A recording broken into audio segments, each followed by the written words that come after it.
नारद जी के पूर्व चरित्र का शेष भाग।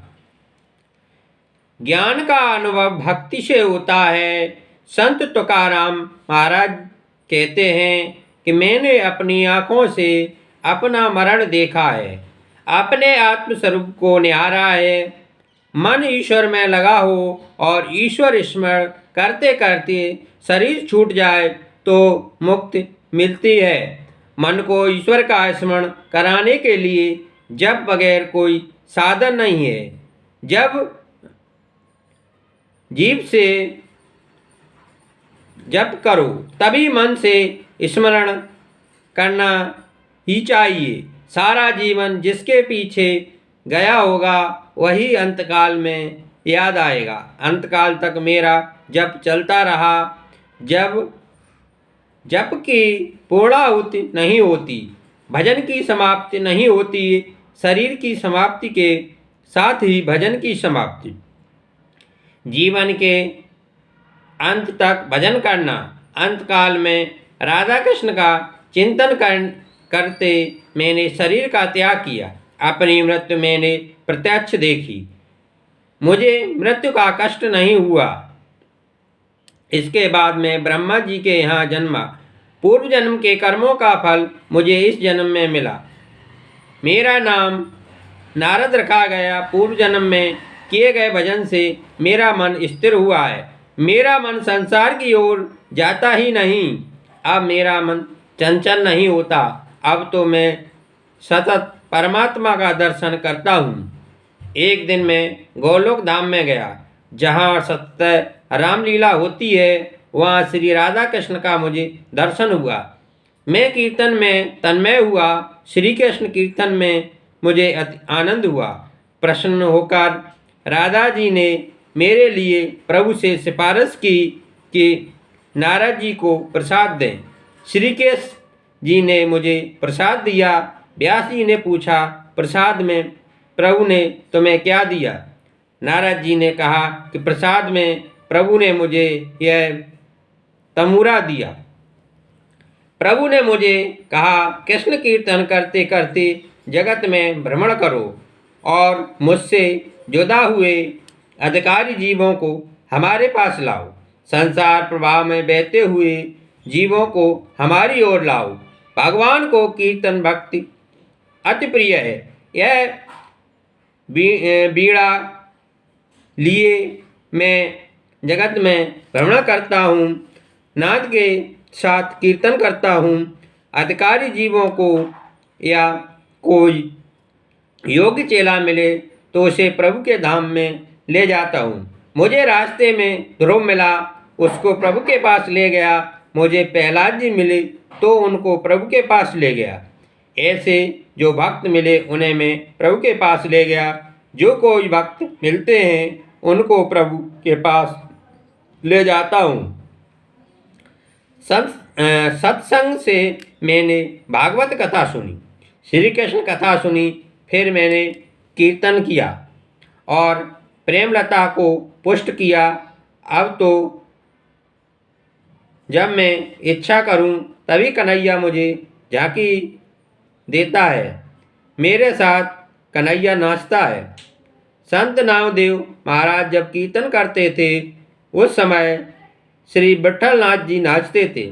मैं अपने ठाकुर का काम करता हूँ, इसलिए उनको अति प्रिय लगता हूँ। कीर्तन में संसार का भान भूले तो आनंद आए। कीर्तन में तन्मय हुआ मनुष्य संसार को भूलता है।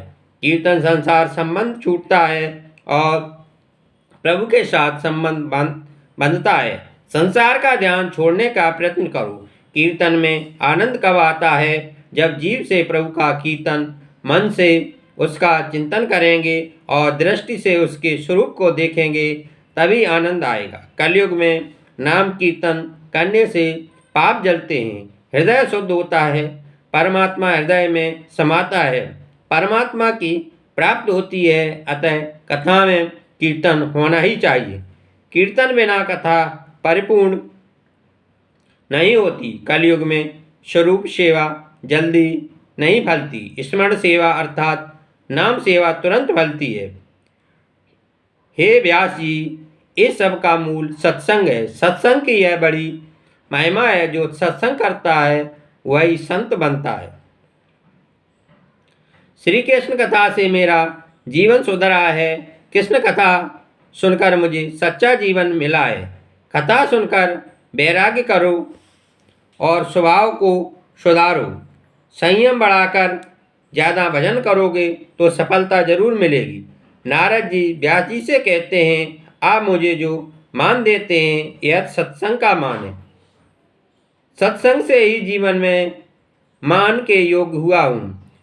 भील बालकों के साथ आवारा घूमने वाला मैं सत्संग से ही देव ऋषि बना हूँ। नारद जी दासी पुत्र थे। सच्चे साधु संत की सेवा से उनका जीवन सुधरा। संत स्वयं तीर्थ रूप हैं। संत जंगम तीर्थ हैं। पारसमणि लोहे को सोना बनाता है, फिर भी लोहे को अपने जैसा नहीं बनाता, परंतु संत अपने संसर्ग में आए हुए को अपने जैसा बनाते हैं। संत करे आप समाना मनुष्य देव होने के लिए बनाया गया है। मनुष्य को देव होने के लिए 4 गुणों की आवश्यकता है: संयम, सदाचार, स्नेह और सेवा। ये 4 गुण सत्संग बिना नहीं आते। सत्संग का फल भागवत में बताया गया। सत्संग से नारद जी दासी पुत्र से देवऋषि हुए। मनुष्य माया का दास बना है। सत्संग से वह इससे छुटकारा पा सकता है। सच्ची भक्ति का रंग लगता है, फिर इसे प्रभु बिना चैन नहीं मिलता। नारद जी का यह चरित्र भागवत का बीजारोपण है। सत्संग और सेवा का फल बताना इस चरित्र का उद्देश्य है, अतः विस्तार किया है। हमने यह देख लिया कि जप बिना जीवन सुधरता नहीं है। दान से धन की शुद्धि होती है, ध्यान से मन की शुद्धि होती है और शरीर की शुद्धि स्नान से होती है। परोपकार से भी मन की मलिनता पूर्णतः नहीं धुलती है। इसलिए ध्यान और जप की आवश्यकता है।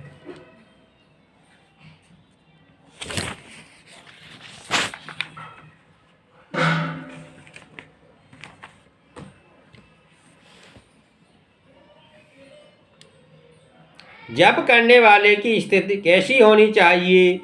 श्री ब्रह्मचेतन स्वामी ने कहा है कि सहज सुमिरन होत है, राम राम से राम। जप की प्रशंसा करते हुए गीता में भगवान ने कहा है, जज्ञाना जप जगोष्मी। गीता अध्याय 10 श्लोक 25। रामदास स्वामी ने दासबोध में लिखा है, जप करने से जन्म कुंडली के ग्रह भी सुधरते हैं। 1 करोड़ जप करने से धन सुधरता है, अर्थात आरोग्य प्राप्त होता है। 2 करोड़ जप करने से द्रव्य सुख मिलता है, अर्थात धन की प्राप्ति होती है। 3 करोड़ जप करने से पराक्रम सिद्ध होता है, यश कीर्ति मिलती है। 4 करोड़ जप करने से सुख की प्राप्ति होती है। 5 करोड़ जप करने से ज्ञान की प्राप्ति होती है। 6 करोड़ जप करने से अंदर के शत्रुओं का विनाश होता है। 7 करोड़ जप करने से स्त्री को सौभाग्य सुख मिलता है। स्त्री को पति सुख और पुरुष को पत्नी सुख मिलता है। 8 करोड़ जप करने से मरण सुधरता है, अपमृत्यु टलती है, मृत्यु स्थान सुधरता है। 9 करोड़ जप करने से इष्ट देव की झांकी होती है, अपरोक्ष अनुभूति होती है। जिस देव का जप करते हैं उस देव के सगुण स्वरूप का साक्षात्कार होता है। 10, 11, 12 करोड़ जप करने से संचित प्रारब्ध और क्रियमाण कर्म जल जाते हैं, इन कर्मों का नाश होता है। 13 करोड़ जप करने से भगवान का साक्षात दर्शन होता है। नारद जी व्यास जी से कहते हैं कि अब आप ऐसी कथा करो जिससे सुनने वालों का पाप जले, उनका हृदय पिघले। आपने अब तक ज्ञान प्रदान कथा बहुत की है, परंतु अब प्रेम प्रदान कथा करें जिससे सबके हृदय में कृष्ण प्रेम प्रकट हो। कथा का तात्पर्य नारद जी ने बताया है, कथा सुनने से प्रभु के प्रति प्रेम जागे और संसार के विषयों के प्रति विराग जागे तो कथा सुनी कहलाए। नारद जी ने व्यास जी को ऐसी आज्ञा दी है कि कृष्ण प्रेम में लीन होकर कथा करेंगे तो आपका और सबका कल्याण होगा। व्यास जी ने कहा कि आप मुझे ऐसी कथा सुनाएंगे। नारद जी कहते हैं, आप ज्ञानी हैं, आप अपने स्वरूप भूल तो नहीं हैं। आप समाधि में बैठिए और समाधि में जो दिखे वही लिखिए। बहिर्मुख इंद्रियों के अंतर्मुख करने से समाधि ईश्वर के समीप पहुंचती है। ईश्वर के साथ एक होना समाधि है। ईश्वर में लीन होना ही समाधि है। नारद जी जब तक न मिले नारायण का दर्शन होता नहीं है। संसार में आने के बाद यह जीव अपने स्वरूप को भूलता है। कोई संत कृपा करे तब जीव को अपने स्वरूप का भान कराते हैं। व्यास नारायण को भी नारद की जरूरत पड़ी थी। इसके बाद नारद जी ब्रह्मलोक में सिधार गए। व्यास जी ने प्राणायाम से दृष्टि अंतर्मुख की। वहाँ हृदय गुफा में बालकृष्ण के दर्शन हुए। व्यास जी को सब लीलाओं का दर्शन हुआ। व्यास जी को नारद जी ने स्वरूप का भान कराया। इसके परिणाम स्वरूप व्यास जी ने श्रीमद् भागवत की रचना की। भागवत में तत्व ज्ञान भी बहुत है, परंतु इसका प्रधान विषय तो प्रेम है। दूसरे पुराणों में ज्ञान, कर्म, आचार, धर्म आदि प्रधान है, परंतु भागवत पुराण में प्रेम प्रधान है, भक्ति प्रधान है। वाल्मीकि रामायण आचार धर्म प्रधान ग्रंथ है, जबकि तुलसी रामायण भक्ति प्रधान ग्रंथ है। वाल्मीकि को अपने जन्म में कथा करने से तृप्ति न हुई। भगवान की मंगलमय लीला कथा का भक्ति से प्रेम पूर्वक वर्णन करना बाकी रह गया। इसलिए उन्होंने कलयुग में तुलसीदास के रूप में जन्म लिया। कलि कुटिल जीव निस्तार हित वाल्मीकि तुलसी भयो। वेद स्वीकृत भागवत का यह फल है। यह तो सबको विदित है कि वृक्ष की छाल तथा पत्तों में जो रस होता है उससे वृक्ष के फल में विशेष रस होता है। रसपूर्ण इस श्रीमद् भागवत रूप फल का मोक्ष मिलने तक आप बार बार पान कीजिए। पिबत भागवतम रसमालयम। जब तक जीव और ईश्वर का मिलन न हो जाए तब तक इस प्रेम का पान करो। ईश्वर में जब तक तुम्हारा लय न हो जाए तब तक इस प्रेम रस का पान करो। भागवत का आश्वासन किया करो। भागवत रस का पान करो वेदांत अधिकारी के लिए है, सबके लिए सरल नहीं है। वेदांत त्याग की आज्ञा करता है। वेदांत कहता है कि सर्व का त्याग करके भगवान के पीछे पड़ो, जबकि संसारियों से कुछ छूटता नहीं है।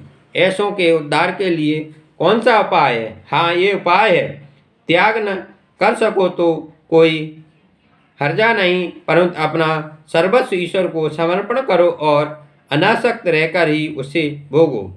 व्यास जी ने ब्रह्मसूत्र बनाया, योग दर्शन पर भाष्य रचा, परंतु उनको लगा कि कलयुग के मानव भोग परायण होंगे और उसी कारण उनसे इस योग में प्रवृत्ति नहीं हो सकेगी। उनके लिए करुणा करके यह भागवत शास्त्र रचा। परीक्षित जी को निमित्त बनाकर संसार में फंसे लोगों के लिए व्यास जी ने यह भागवत की कथा की है। भागवत खासकर संसारियों के लिए है। हरि ओम। शांति शांति शांति।